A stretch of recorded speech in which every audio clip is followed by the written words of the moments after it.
శ్రీకృష్ణ జగద్గురు పరబ్రహ్మణే నమః. ఓం నమో శ్రీ వేదవ్యాసాయ నమః. ఓం మద్గురు శ్రీ పూర్ణానంద స్వామినే నమః. ఓం శుక్లాం భరధరం విష్ణుం శశివర్ణం చతుర్భుజం ప్రసన్నవదనం ధ్యాయేత్ సర్వవిఘ్నోపశాంతయే. ఓం వ్యాసాయ విష్ణురూపాయ వ్యాసరూపాయ విష్ణవే నమో వై బ్రహ్మనిధయే వాసిష్ఠాయ నమో నమః. ఓం నారాయణం నమస్కృత్య నరం చైవ నరోత్తమం దేవీం సరస్వతీం వ్యాసం తతో జయముదీరయే. శ్రీ భగవద్గీత క్షేత్రజ్ఞ విభాగ యోగము. పరమాత్మ తాను చెప్పదలుచుకున్నటువంటి క్షేత్రజ్ఞ జ్ఞానం యొక్క మహిమను తెలపడం కోసం అనుభవజ్ఞులైనటువంటి పరమ ఋషుల వాక్యాలను మాటలనే మనకి నిదర్శనంగా చూపుతూ ఉన్నారు. ఋషులు అంటే ఇంద్రియాలను జయించినటువంటి వారే కదా, ఆత్మ సాక్షాత్కారాన్ని పొందినటువంటి మహనీయులు. అటువంటి వారు దేనిని చెప్పినప్పటికీ కూడా దానిలో ఎంతో సారము, మహిమ, గొప్పతనము తప్పకుండా ఉండి ఉంటుంది. అటువంటి ఋషులు ఒకసారి కాదు అనేక సార్లు పలు విధాలుగా ఆ జ్ఞానాన్ని గురించి చెప్పారు అని చెప్పడం చేత దానికి ఎంతో ఆధిక్యత ఉన్నది అనే కదా మనకు తేట తెల్లమవుతూ ఉన్నది. అయితే ఆ వ్యాసుడు మొదలైనటువంటి మహర్షులు పలికిన బ్రహ్మసూత్రము మొదలైనటువంటి బ్రహ్మ ప్రతిపాదక వాక్యాలు సామాన్యాలు అయినటువంటివి కాదు కదా. హేతువాదం యొక్క పరీక్షకు అవన్నీ కూడా నిలిచేటువంటివి కాబట్టి సహేతుకములై ఉన్నవి. అది స్వానుభవము చేత లెస్సగా నిశ్చయింపబడినవి కాబట్టే ఇక పరమాత్మ తెలియజేశారు. పరమ సత్యాలు అనే భావమే కదా. కాబట్టి శ్రీకృష్ణ పరమాత్మ చెప్పబోయేటువంటి ఈ క్షేత్రజ్ఞ విభాగ జ్ఞానము ఎంత గొప్పదో, దానిపై జనులకు ఎంతటి విశ్వాసం ఉండాలో అది భగవానుడు చెప్పినటువంటి మాటల ద్వారా మనకి స్పష్టపడుతూ ఉన్నది కదా అని చెబుతూ, అంటే ఈ యొక్క క్షేత్రము అంటే కేవలం ఒక స్థూల దేహమే కాదు, సమస్త దృశ్యము కూడా క్షేత్రమే. స్థూల సూక్ష్మ కారణ శరీరాలు, ఈ యొక్క ఆకాశవాయు అగ్ని జల పృథ్వులు, ఈ మనో ఇంద్రియాలు, మనోబుద్ధి చిత్త అహంకారాలు, అవ్యక్త స్వరూపమై అతి సూక్ష్మమైనటువంటి మూల ప్రకృతి కూడా క్షేత్రం క్రిందకే వస్తుంది కదా.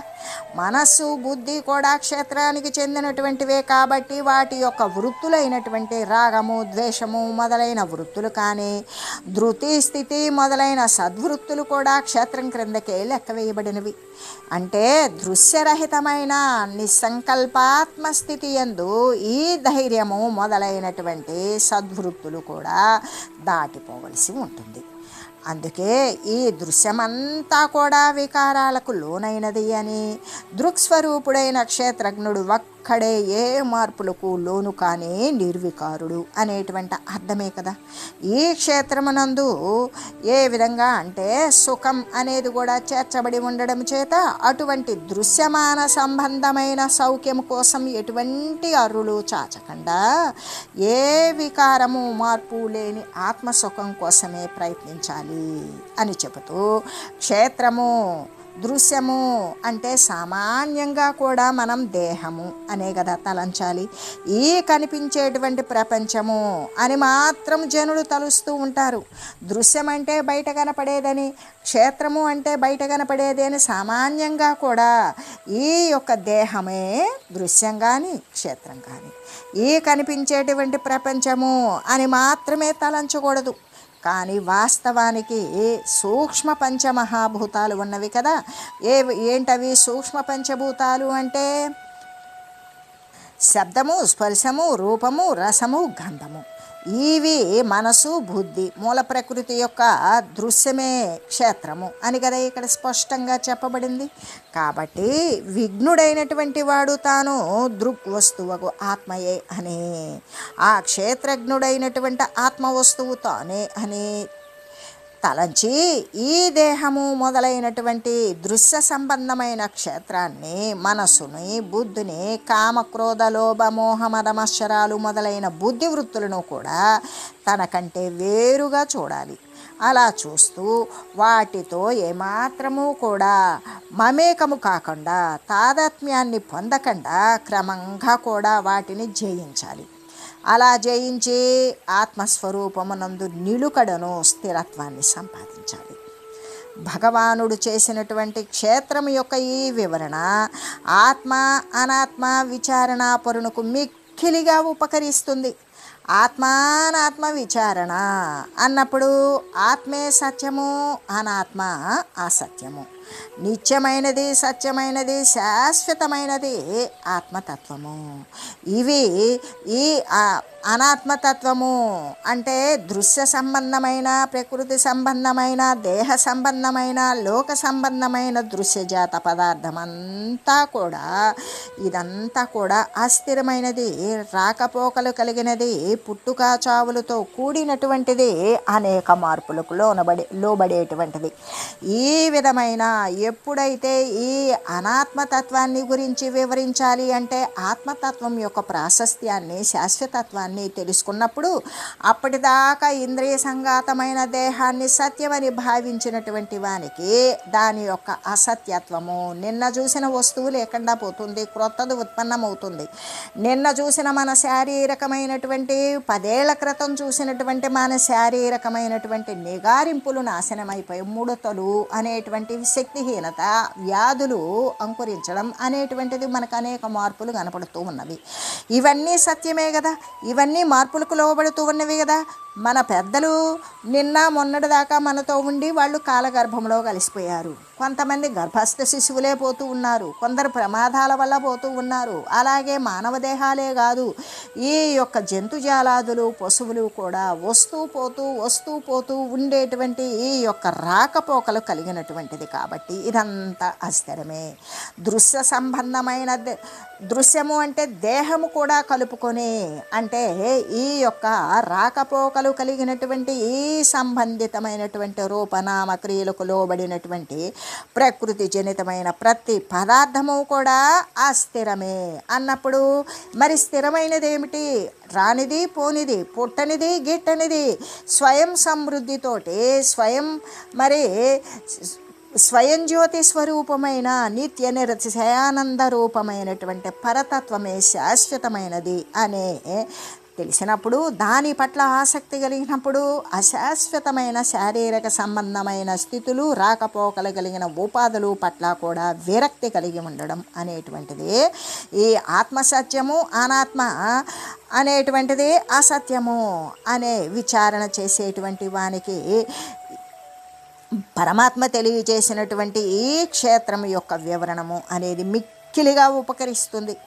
ఎలాగంటే సాధకునికి తన నుండి దేనిని వేరుపరచాలో దీని యందు స్పష్టంగా చెప్పబడి ఉన్నది. ఎవడైతే సాధకుడు, అనుష్ఠాన నిష్ఠ గరిష్ఠుడు, బ్రహ్మానుసంధానం చేసేటువంటి వాడు, దేహాన్ని అస్థిర వస్తువుగా చూసేటువంటి వాడు, అటువంటి వానికి పూర్తిగా ఏ విధంగా అంటే తను వేరు, తన దేహం వేరు అనేటువంటి విషయాన్ని ఎలా వేరుపరుచుకోవాలి అనేటువంటిది స్పష్టంగా ఈ యొక్క క్షేత్రజ్ఞ విభాగ యోగమునందు పరమాత్మ ద్వారా చెప్పడం జరిగింది. ప్రపంచమునందే కాకుండా, దేహమునే కాకుండా మనస్సును కూడా తన నుండి వేరు చేయాలి. మనస్సు అనేటువంటిది అది పదార్థ రూపం కాదు, అది సూక్ష్మస్వరూపం, అది కూడా జడమైనది. అటువంటి ప్రపంచాన్ని వేరు చేసుకొని తన దేహాన్ని కూడా తాను కాదని, తన మనసు కూడా తాను కాదు అని తన నుండి వేరు చేసుకోగలిగినటువంటిది, అంటే వేరుగా చూడగలిగినటువంటి స్థితి మహోన్నతమైనటువంటి అభ్యాసం. గొప్పదైనటువంటి నిర్విరామంగా చేసే ఈ అభ్యాసం ద్వారా దీని వలనే సిద్ధిస్తుంది కదా అని చెబుతూ, క్షేత్రం అంటే ఎటువంటిది అంటే పంచభూతాలు, అహంకారము, బుద్ధి, మూల ప్రకృతి, 11 ఇంద్రియాలు, ఇంద్రియ విషయాలు, కోరిక, ద్వేషము, దృశ్య సంబంధమైన సుఖము, దుఃఖము, సంఘాతము, దేహేంద్రియాల యొక్క సముదాయము, ఈ యొక్క తెలివి, దాని యొక్క వృత్తి జ్ఞానము, ధైర్యము, ఇవన్నీ కూడా కలిపితే ఈ యొక్క క్షేత్రము అనేటువంటి విషయం. మరి ఇది ఎటువంటిది అంటే వికారవంతమైనది, మార్పులకు లోబడేటువంటిది.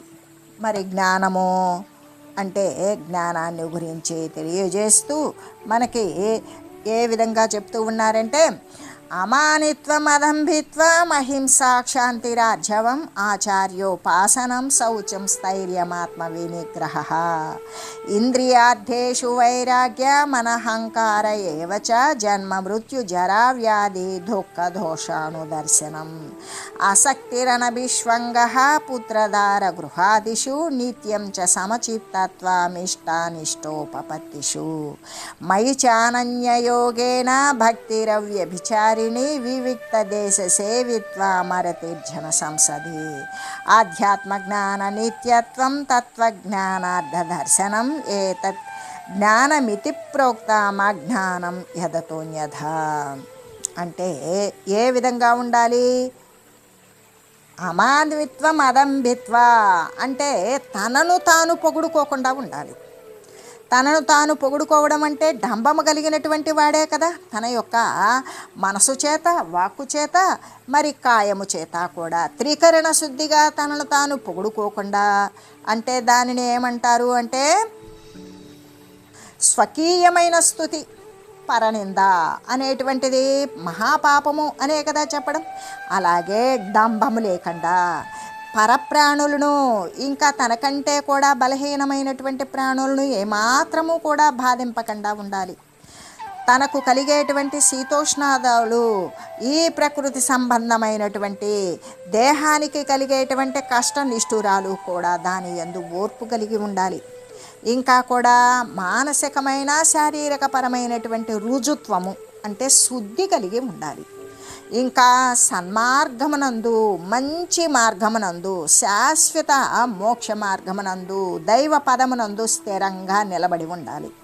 మనస్సుని బాగా నిగ్రహించాలి. ఇంద్రియ విషయాదులు అంటే చెవి ద్వారా శబ్దాన్ని గ్రహించడం, చర్మం ద్వారా స్పర్శను గుర్తించడం, కన్ను ద్వారా రూపాన్ని గుర్తించడం, మరి నాలుక ద్వారా రుచిని గ్రహించడం, ముక్కు ద్వారా వాసనను గ్రహించడం. ఈ విధమైనటువంటి శబ్దస్పర్శ రూపరసగంధాదుల యందు విరక్తి కలిగి ఉండాలి. ఏమాత్రము కూడా ప్రీతి లేకుండా, ఆసక్తి లేకుండా ఉండాలి. అంతేకాదు ఈ దేహేంద్రియాలను కూడుకున్నటువంటి శరీరాన్ని నేను అనుకునేటువంటి అహంకారం లేకుండా ఉండాలి. పుట్టుక, చావు, ముసలితనము, రోగము అనే వాటి వలన కలిగే దుఃఖాన్ని, వాటి యొక్క దోషము, మాలిన్యాన్ని కూడా మళ్ళీ కూడా స్మరించాలి. అలా అంటే ఎంత దీనిని శుభ్రం చేసినా కూడా ఇది మళ్ళీ మరునాటికే మురికైపోతుంది, సాయంత్రానికే మురికి అయిపోతుంది.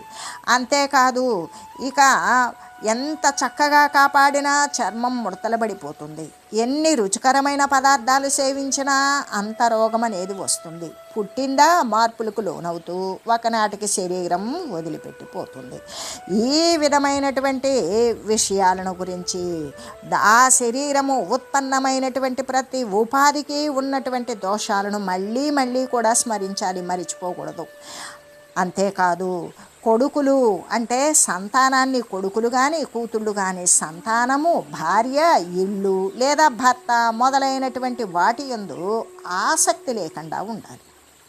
ఇంకా కూడా దాని యందు తన వంతు క్రియను చేస్తూ, తన వంతు బాధ్యతను, కర్తవ్యాన్ని నెరవేరుస్తూ ఆ సంసారము పట్ల, ఆ సంసారము అంటే ఒకప్పుడు మనం ఏమని చెప్పుకున్నాము అంటే స్పష్టమైనటువంటిది చావు పుట్టుకలతో కూడినటువంటి దేహాన్ని ధరించడం సంసారము. అదే సంకుచితమైన అర్థమైతే సంసారము అంటే భార్య, బిడ్డలు, ఇళ్ళు, వాకిలి, బంధువర్గము ఉన్నటువంటిది సంసారము.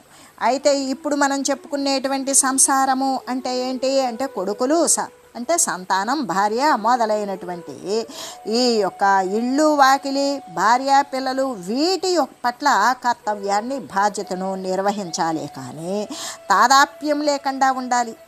వారికి కలిగేటువంటి అంటే ప్రతి శరీరానికి ఉండేటువంటి సుఖదుఖాలు అనేవి ఉంటాయి కదా, వాటినన్నింటినీ తనకే కలిగినట్లుగా అభిమానిస్తే వానికి లేనిపోయిన పాశాలు, బంధాలే కలుగుతాయి. అలా అభిమానించకుండా ఉండాలి. ఇష్టమునందు కానీ అయిష్టమునందు కానీ, ఇష్టము అంటే శుభకరమైనదే ఉంటుంది, అయిష్టము అంటే అశుభకరమైనదే ఉంటుంది.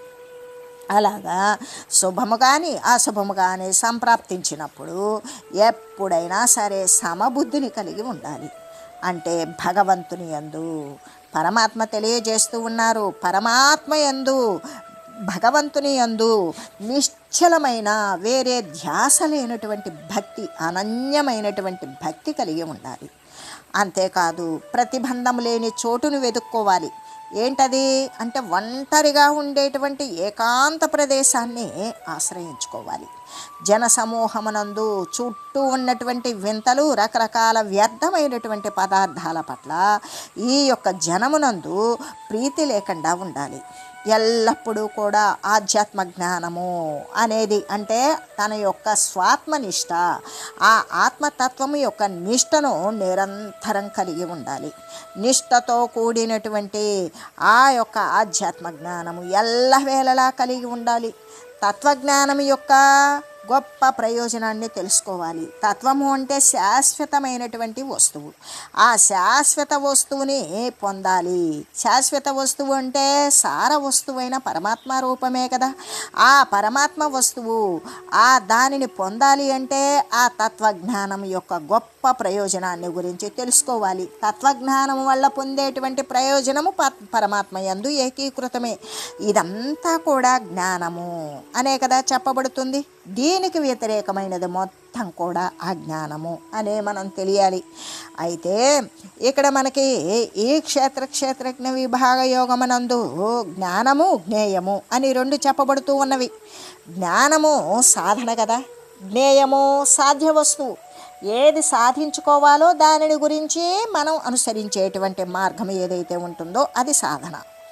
అంటే పరమాత్మ అనే లక్ష్యాన్ని చేరాలి అంటే కావలసినటువంటి నైతికపరమైన ఆధ్యాత్మికపరమైన సంపదే కదా జ్ఞానము అని మనం తెలుసుకోవలసి ఉన్నది. అటువంటి జ్ఞానమునందు గనక ఆరితేరలేదనుకో ఇక జ్ఞేయ వస్తువైన పరమాత్మను ఎవ్వరూ పొందలేరుగా. ఎలాగంటే ఇప్పుడు అద్దము అనేటువంటిది మురికి లేకుండా శుభ్రంగా శుద్ధంగా ఉన్నదనుకో, అలా ఉన్నటువంటి దాని యందు మాత్రమే వస్తువు, దాని ఎదురుగా ఉన్నటువంటి వస్తువు చక్కగా ప్రతిబింబిస్తుంది. మురికితో మాలిన్యంతో కూడి ఉన్నట్లయితే అక్కడ అది ప్రతిబింబించదు కదా.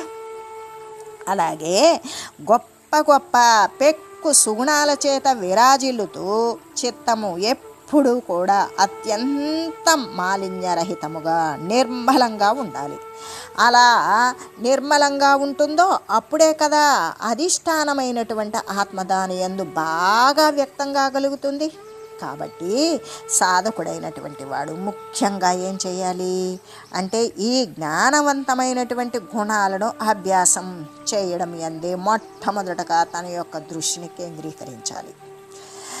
జ్ఞానం యొక్క సహాయము చేత జ్ఞేయము దానంతట అదే సంప్రాప్తిస్తుంది. ఇంకా మనం చేయవలసినటువంటిది జ్ఞానాన్ని ఆశ్రయించుకోవాలి. ఆ జ్ఞానం యొక్క సహాయము చేతనే జ్ఞేయ వస్తువైన ఆత్మతత్వము అనేది దానంతటక అదే సంప్రాప్తిస్తుంది. కాబట్టి మనకి ఈ భగవద్గీత యందు పరమాత్మ మనకి ఈ జ్ఞాన గుణాలను అంటే మోరాలిటీ ఎక్కువగా ప్రోత్సాహం చేస్తూ వచ్చారు. మనకి ఇక్కడ 20 అంటే 20 సుగుణాలను గురించి తెలియజేశారు. సాధకుడు ఒక్కొక్క దానిని కూడా బాగా అభ్యాసం చేయాలి. క్రమంగా వాటినన్నింటినీ కూడా తమ స్వరూపమునందు మిళితం చేసేసుకోవాలి. అందుకే ఆచార్యోపాసనం. ఏ విధంగా అంటే గురుసేవ తప్పకుండా చేయాలి అని కదా మనకి భగవానుడు స్పష్టంగా తెలియజేస్తూ ఉన్నాడు.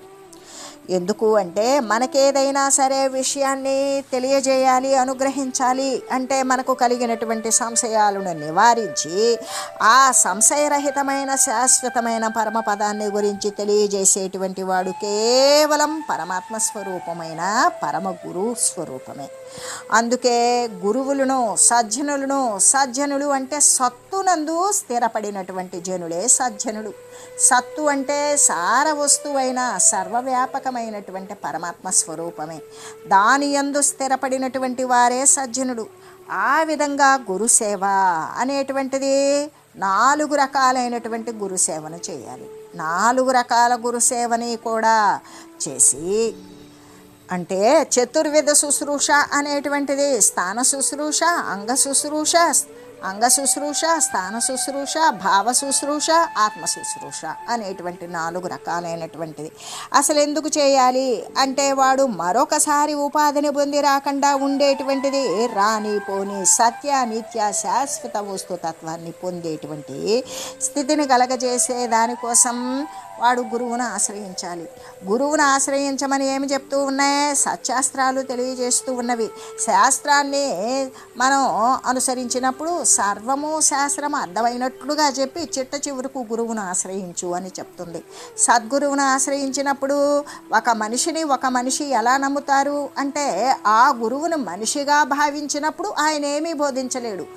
ఆశ్రయించిన వాడు పరమాత్మ వస్తువుగా భావించినప్పుడు పరమాత్మ తత్వాన్ని గురించి సద్గురువు బోధిస్తాడు.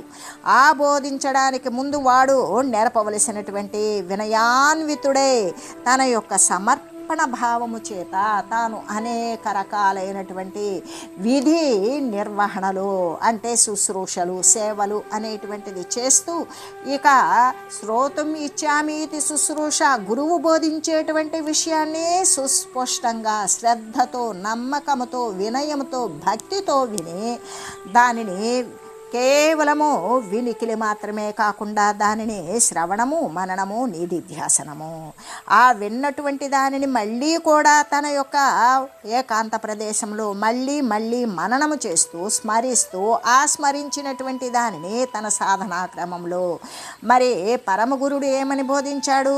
శాశ్వతమైన పరమాత్మ వస్తువు ఎక్కడో లేదు, అది నీయందు నాయందు కూడా సర్వవ్యాపకంగా నిక్షిప్తమై ఉన్నది. దాని యొక్క ఆసరా మరి సాన్నిధ్యము చేతనే జడప్రాయమైనటువంటి ఈ దేహాలు కదులుచూ ఉన్నవి. అంటే దానిని ఏ విధంగా శరీరాలను అబద్ధంగా చూడాలి, కనబడినటువంటి వస్తువుని ఏ విధంగా సత్యముగా భావించాలి అనేటువంటి విషయాన్ని గురించి తెలియజేసినప్పుడు దాని ప్రకారం విని దానిని మళ్ళీ మననం చేసినంత పదే స్మరిస్తే సరిపోతుందా? దాని ప్రకారం వాడు అనుష్ఠానం అనేటువంటిది కొనసాగిస్తాడు.